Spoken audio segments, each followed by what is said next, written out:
Hello, viewers. Thanks for joining us again for the S.H.E Gallery show, which we are featuring our session on the Evolution upcoming show that's going to be at the Epiphany Center.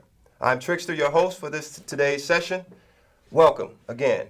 You can tune in live with us on CANTV.org/hotline. Alternatively, you can give us a call, which we welcome, at 312-738-1060. We have a very special guest for you this evening, a close friend of mine and colleague in the arts. I'll introduce him shortly. But again, we are the S.H.E Gallery. We bring a lot of the best programming as it relates to culture and arts here in the Chicago area. And we welcome all of our viewers today and want to thank CAN T.V for having us.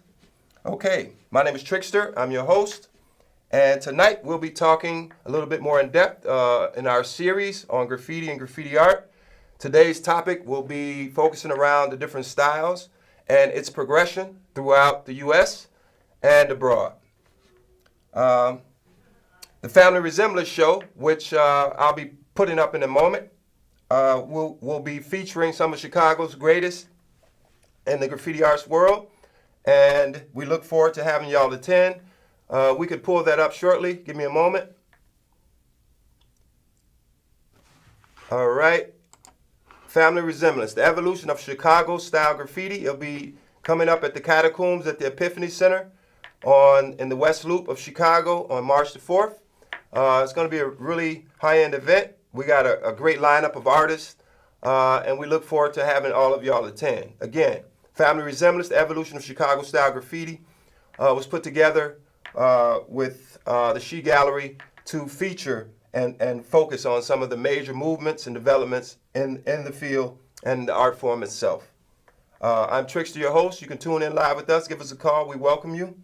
We're going to introduce our guests in the next couple seconds here. We're going to switch back. All right. Welcome. Our distinguished guest here is known as QUISP. He's one of the Midwest finest artists. He's been around quite a while. He's done a lot of traveling in the States, and he does some great work. We're going to take a look at his website shortly. And just want to start off saying he's been a friend of mine for several years in double digits. And it's just good to see you, brother. Welcome. How you doing? Good to see you. All right. That's good to hear. Go ahead and introduce yourself a little bit and give a little detail about what you do. And we'll delve more and look at some of your work in a bit. Well, again, most people know me as Gear, but I go by QUISP as my graffiti, what I write. Been doing it for quite a bit, so since 85 now, so been a minute. I guess just recently I kind of got a second win and have gone full force back into it. That's good to hear, man. Me too. I'm looking forward to putting out some new work too as well. I've been doing a lot of extracurricular stuff. I've been working in the community, doing community development a little bit more, developing a formal curriculum in the arts. I've been working with like After School Matters, a couple of nonprofits here in the area, including S.H.E Gallery. And we're looking forward to delivering some new content throughout this year, and look forward to maybe even having you participate in that in some form or fashion. So let's start off by saying how do we interact? We have some mutual connections here. Some of the fellow crew members that we've came up since the early 80s. I recall when I first met you, it was probably the early 90s. And it was a great thing. And then you guys befriended me, and I went to travel to a couple of the Midwest states with y'all. And y'all took me on tours, and I recall I had a great time there, man. Definitely. Oh, yeah. We've been, I think it's through East that I met you. I think we came up to Chicago for a party, actually. Mm-hmm. I think you were breakdancing or you were the judge. Yeah, I was probably doing a little bit of both. So I remember going to the show and then just hanging out with you afterwards. And I was telling you before, like, you had this big box of sketches, and I was just in awe of the whole situation. So yeah, I still got a lot of sketches and stuff, man. I mean, I produced a lot of stuff. I produced a lot of stuff, man, and at those times, I mean, the movement was kind of new. in those years. By that time, 90, but from the 80s to the 90s, it was a rough time. You know, the economy was a little different, especially Oh for yeah. me. The society was a little bit different. The mentality, you know, it was a little bit different. But I had a great time, and I look forward to getting out and interact. The younger artist is doing a lot of great work. It's motivating me, and like you said, getting that second and third win. That's what it's about. Yep. Okay, so our focal for this series and the show is about evolution. As you can see in the back screen, we have with the evolution header. It kind of just breaks down what is it here? Timeline. It kind of breaks down the whole kind of evolution of the graffiti styles, from the plain styles to the calligraphic styles, serifs, on down to the graffiti forms and stuff like that. So that's kind of what the essence of the show is about. You're known as definitely a letter stylist to me, and I'm sure to a lot of other artists and your entire crew. Some of the crew members, Scribe and East, and some of the other members that I can recall.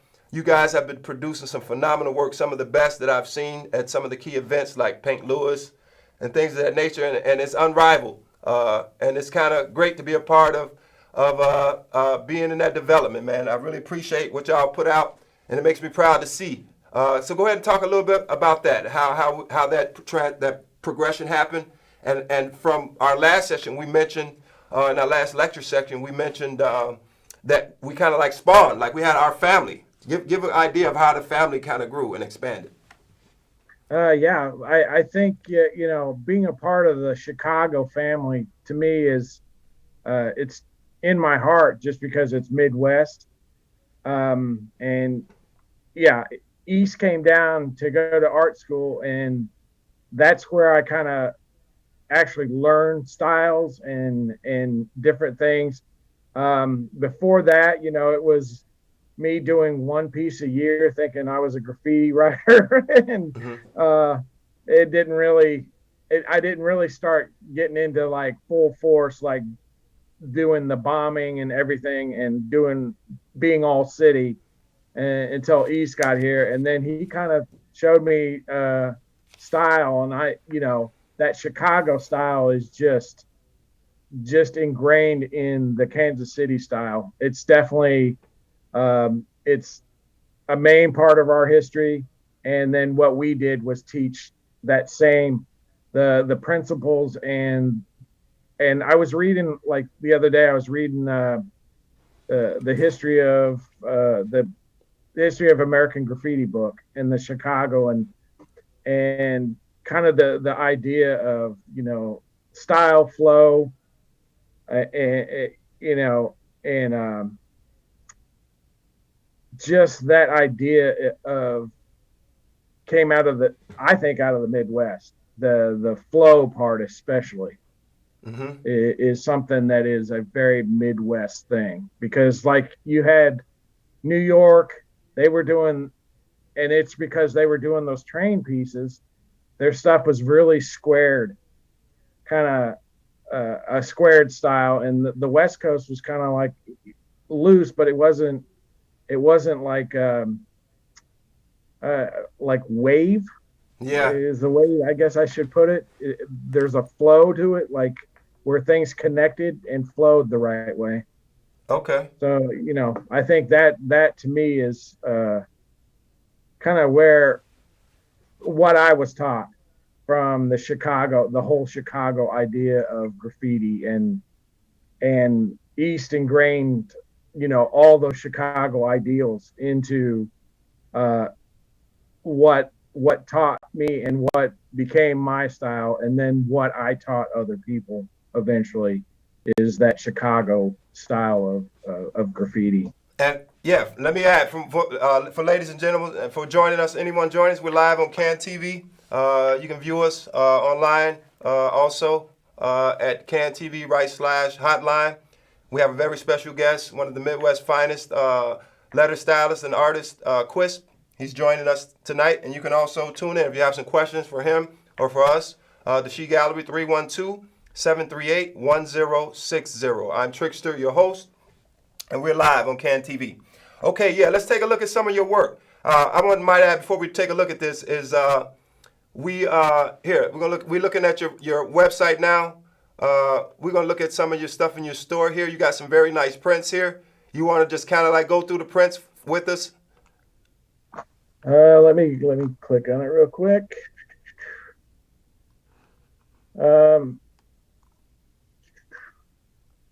Yeah, these are all just kind of early digital stuff. I just got a drawing pad, so this is all pre drawing pad. This is all just like Photoshop.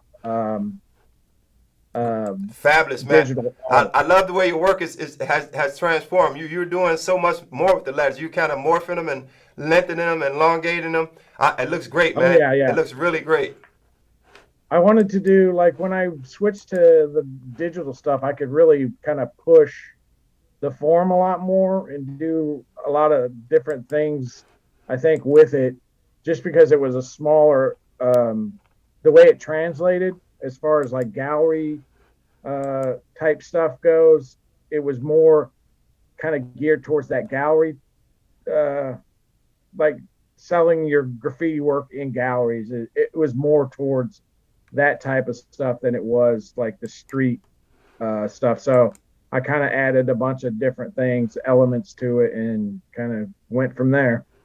Wow, it looks great. It's really exciting. I mean, from what I'm seeing, man, you're doing a lot of stuff. A lot of cats they ain't touching it yet. You doing some really good work, bro. I commend you on it, man. Definitely. I see where you're going and where you're taking it, man. It's definitely you're elevating it. So again, talk a little bit more about the like the families. Like East mentioned previously that like we went to Kentucky and we got family in Kentucky. We got some family in a lot of the other Midwestern states. Yeah, we got family all over the world, I think. Mm-hmm. Yeah. There are people that that are in my crew that I didn't even realize until like recently. I'm like, oh, okay, he's ATT too. But we kind of like from Kansas City, like after East got here and kind of taught us and did the things, we kind of branched out and we taught, not necessarily taught, but influenced probably Oklahoma, definitely St. Louis. The godfather of St. Louis is Stun, and it was one of those guys that, when I first met him, all he was doing was airbrushing, and we kind of taught him styles and things like that. And then he took it and kind of ran with it in St. Louis. And then I know, like, our influence kind of from all the productions that we did has kind of the Midwest because of Quays and Volume 1 and Scribble Magazine with Rapes. Oh yeah, Rapes. He's doing some fabulous work too. I love his work. Yeah, definitely.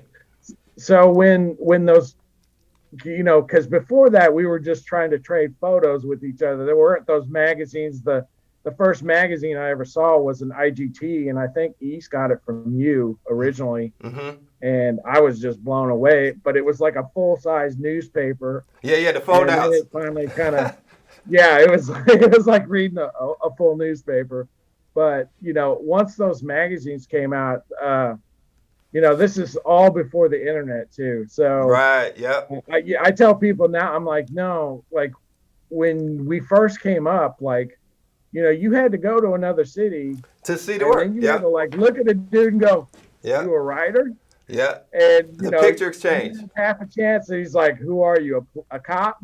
Yeah. Or, just one of those things. But like eventually you got connected with enough people that got connected with other people, and then you started trading flicks. Mm-hmm. And you just waited like for the end of the month for that big stack of flicks to come in the mail to see all the other stuff that was going on. You got like crews from like Tennessee and places like that. Kodak moved to Tennessee, and what are those guys, Rex 2 and those cats from Memphis. Mm-hmm. So that was going on, and the guys from Texas were, I would say they're kind of in the Midwest still, in that kind of what was going on at the time. Mm-hmm. It was just kind of growing in the middle of the country at the time. Right. And I know Texas is south, but I think that was all part of that movement. Yeah, it was. I agree. Let me ask you this: as far as style purism and or original style as compared to the 3D style, that will be a focal point of this series due to the concept of progression. As we all know, let's take a look at some pictures real quick. 1 second, and I'll continue talking. Okay, so right now we're looking at some pictures of graffiti, early graffiti, stuff like this, and we're looking at some just tags and how the progression of the styles of letters went from, like, traditional straight letters, and they started adding style to the letters till they started doing large scale productions, until the letters started getting a lot more complex, and it started to get more wilder. So we're looking at some pictures of that. Let's talk. Can you talk a little bit about progression? Because the reason we mention this is because right now a lot of the artists themselves, some haven't adapted the 3D style or 3D style of rendering, which is actually rendering. It doesn't have an outline as compared to stuff that's outlined. Can you talk a little bit more about what's your take on that and the concept of progression? Because the whole concept is graffiti has been the last movement of art due to every age that we in. Like, for example, you had the information age, you had the knowledge age or knowledge economy, and it moves on. But graffiti was the last genre of art created, and it's still prevailing. And every other genre under it that has came out after it has some kind of connotation or connection to it.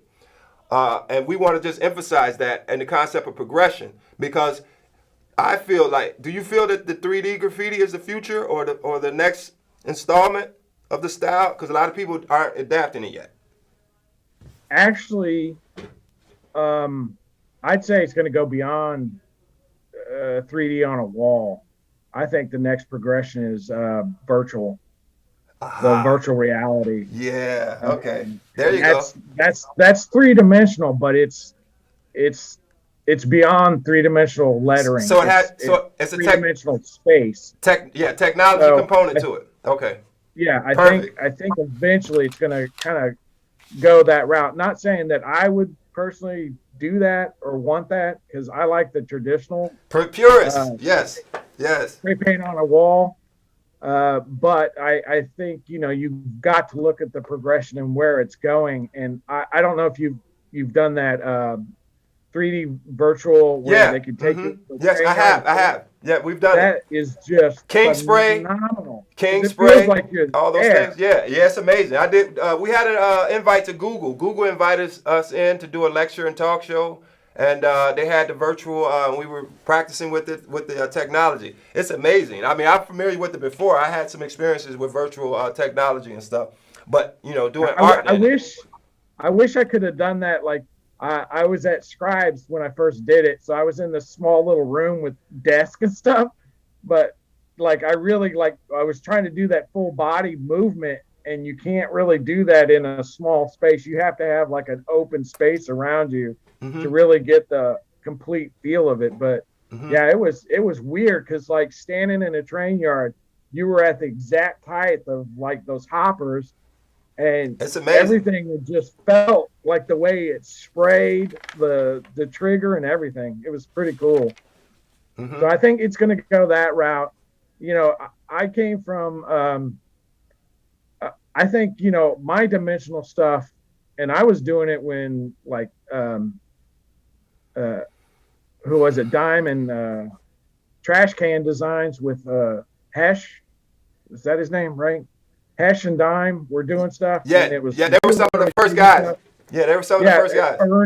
Ernie was one of the first 3-dimensional guys. Ernie, but I think another guy is Blade, and Lee. They were doing some render stuff without outlines and stuff like that early on. But they were mostly blockbusters. But Blade was definitely a conceptual 3D artist as well. I love his work as well. I'm going to go back though to where my 3D came from was Chicago again, and it was those diamond cuts. that you Yeah. guys were doing. Yeah, we were Like, doing a lot of the stuff they were doing in 3D. I was doing a lot of the stuff in the 80s. I didn't put a lot of it up because the concept of what we were doing was was what you covet things. You hold things for like battles, or you hold things for like future yeah, progression. I've got a whole book of battle stuff. Yes, yes, yes. I know you do. Everybody probably does. Now you have Yeah. to go back and do some of that stuff, man. I'd love to see some of it. Oh, I'm gonna like I'm starting to break some of that out this year, but like I'm upping my game to like what I did for battle styles, and now I'm just gonna start doing those. But I still got some battle styles that like I know you do. want to. I know you do, bro. I know you do, man. I'll Definitely. bring it. Okay, we're gonna take a break for a moment. We're live with the She Gallery show. You can visit us at sharinghisenergygallery.net and find a host of programs and projects that we're working on. Our most current project is the Family Resemblance show. It's gonna be coming up at the Epiphany Center on March the 4th. It opens and it closes sometime later in April. So please visit us on sharinghisenergygallery.net. We're live on CAN TV. You can give us a call in if you have any questions or concerns, or you want to talk about any topics that relate to the arts, or anything relates to social issues here in Chicago and abroad. You can reach us at 312-738-1060. I'm Trixter, your host, and we have our distinguished guest, QUISP, one of the founding members of AT&T TAC crew, and he is active in the scene right now. He has some great work. Check him out on his website, gearatt.com, is it? I think. No, it's gearatt.weebly.com, but the newer stuff that you could probably Instagram's probably a better place to see some of the newer stuff. Okay, yeah, check him out on Instagram. Go ahead. Yeah. What's your Instagram? I think it's Gearsmith again. Okay, yeah, check him out. He got some fabulous work. He's doing some really great work. Okay, so let's take a look at some three-dimensional styles for those who may not be familiar with these things. We'll take a look. Now look at some of these traditional styles of graffiti.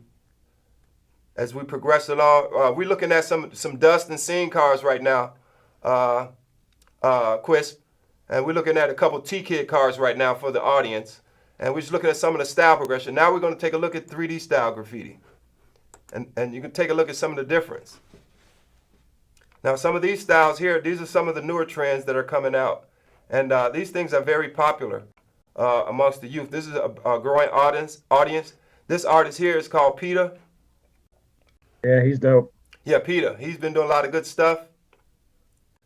That's a pretty large piece. So the difference being the concept of painting with light as compared to having a two-dimensional or outline form.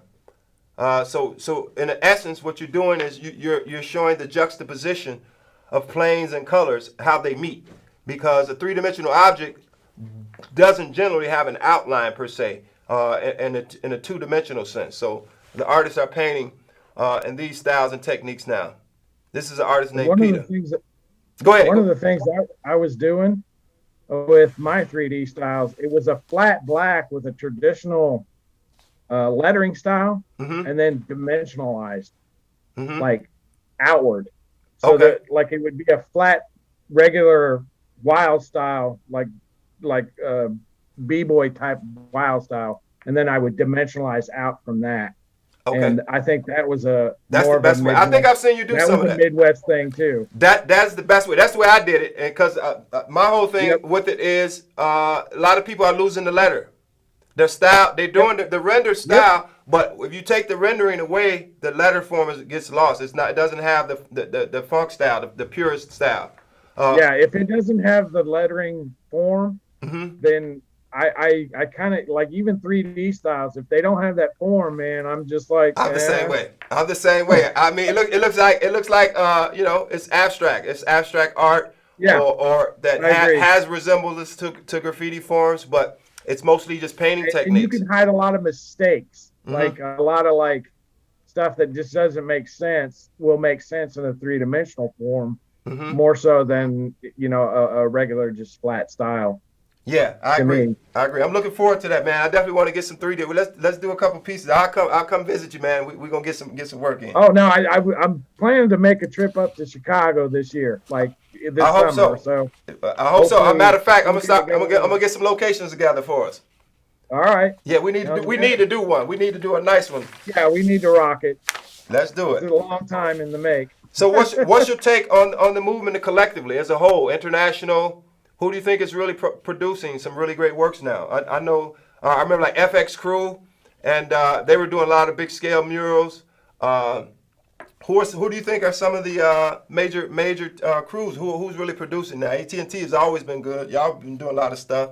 Uh, Yeah, and it's to me, there's a lot of the stuff I like are like the old school cats that are still doing it, hmm like MSK and those guys are still they're phenomenal. Whoever they let in their crew is usually just off the hook. Um, but I can't really say it, it's total crews, but they're just there. I've got like a whole library of people that I dig, and right now, for the life of me, I like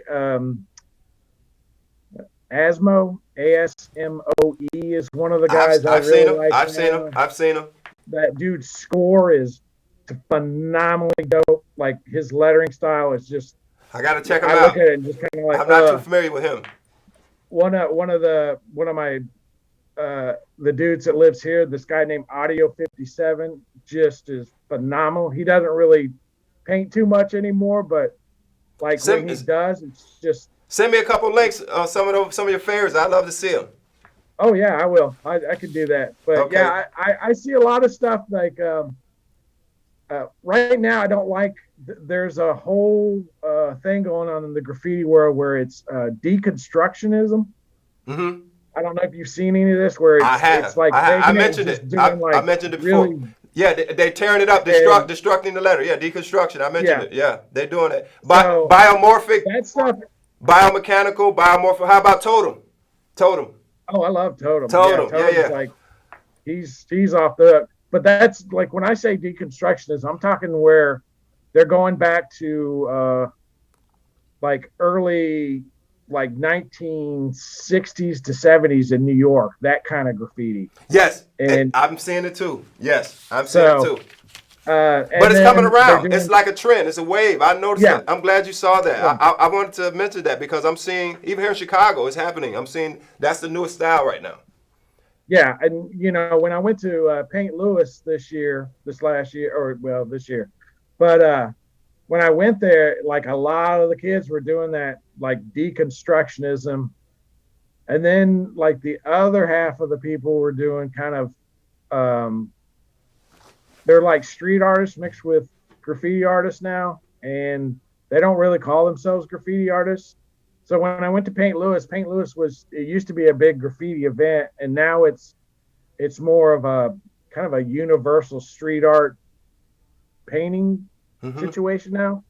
And I felt really weird because I was one of the few, like our crew and like maybe two other crews were like real like graffiti heads, but the rest of them on their wall were just like, they were all like new to like even who we were. So it was interesting in the fact that everybody was, that's kind of like where that wall Paint Lewis is going. But one of the guys at Paint Lewis was just like, well, we need to like get more graffiti people in here. And I think that's what he's trying to do over the next couple of years is to invite writers to come back. And I don't know what it is, but I'm pretty sure it's the heat. If you've ever been to Paint Lewis, it's just grueling because the sun's behind you the entire day, and it's like Midwest in the middle of the hottest part of the summer. So I think some of maybe our that turns a lot of guys off. yeah, some of our Chicago team went there and they did a really nice production there this year or last year. It was really nice. One of the Chicago teams went there and really Like rocked. it's probably one of the guys I'm talking about. Like there was like a few like dudes that were just graffiti crews, and then the rest of them were like street artists mixed with like graffiti street artists kind of Okay. people. So Okay, well, listen, we're gonna get ready to close out shortly. It's glad to have you join us. I really appreciate you for taking the time to join us and entertain the crowd and audience and share your works and efforts. We really appreciate you, and I look forward to seeing you, possibly doing some new works. We're live on CAN TV. We just got through having a session with a good friend of mine, QUISP, one of the greatest artists here, still practicing from the Midwest, AT&T crew. Check them out on Instagram, Gear, ATT, on Instagram. And yeah, we're on CAN TV. Thanks for having us. We're live at the S.H.E Gallery show. We'll look forward to the next session coming up. And again, stay safe, stay warm, and we look forward to seeing you for our next session. Peace.